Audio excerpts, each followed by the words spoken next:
அதிமுக 2 பிரிவுகளாக இருப்பதை தேர்தல் ஆணையம் ஒத்துக்கொண்டிருப்பதாக கூறியுள்ள OPS ஆதரவாளர் புகழேந்தி, இரட்டை இலை சின்னம் முடக்கப்பட்டால் அதற்கு எடப்பாடி பழனிசாமியே காரணம் என கூறியுள்ளார். தேர்தல் ஆணையத்திலையும் அப்பீரை அவங்களே ஒத்துட்டாங்க. 2 ஃபேக்ஷன் இருக்கு, நீதி கிடைத்தே தீரும். அந்த நீதி OPS என்ற தலைவனுக்கு இங்கே கிடைத்திருக்கிறது. நாளை இரட்டை இலை சின்னம் முடக்கப்பட்டால் நாங்கள் காரணம் அல்ல.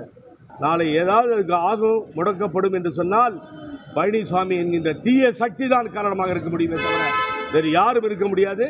ஏனென்றால் இந்த கட்சியை அடமானம் வைத்து ஒழிக்க முடிவு செய்துவிட்டார். அவரவர்கள் கட்சியில் அவரவர்கள் சின்னத்தில் நிற்கட்டும். ஆகவே எங்களது கட்சியில் இரட்டை இலையில் தான் நிற்பேன் என்று ஒருங்கிணைப்பாளர் சொன்னதை நினைவிலே கொள்ளுங்கள். ஆகவே அது புரளி, அது நடக்காது. போட்டிட்டு தான் ஆகணும், வேறு வழி இல்லைங்க. எலெக்ஷனில் நிற்க தான் போகிற, மாற்று கருத்தே கிடையாது. we are going to contest the election.